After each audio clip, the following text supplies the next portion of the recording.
15 বছর ভাঁওতা দিয়ে গেলেন, বোকা বানিয়ে গেলেন, কেবল মিথ্যা কথা বলে আর প্রতিশ্রুতি দিয়ে। আজ মানুষ তাকে হারিয়ে দিয়েছে, তাও তিনি হারতে চাইছেন না। এখনো বোকা বানান, এখন নিজের কর্মীদের বোকা বানাচ্ছেন।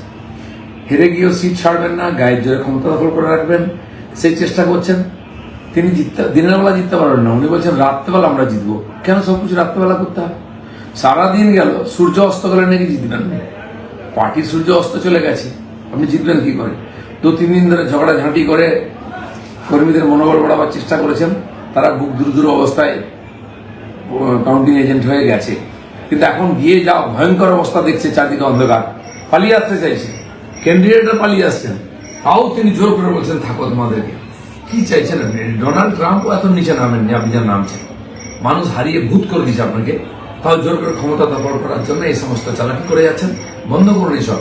মানুষ হাসাহাসি করছে। পশ্চিমবাংলা বহুদিন পরে মুক্তি পেয়েছে, লোকের মুক্তির আনন্দে আনন্দ করছে, একটু আনন্দ করতে দিন।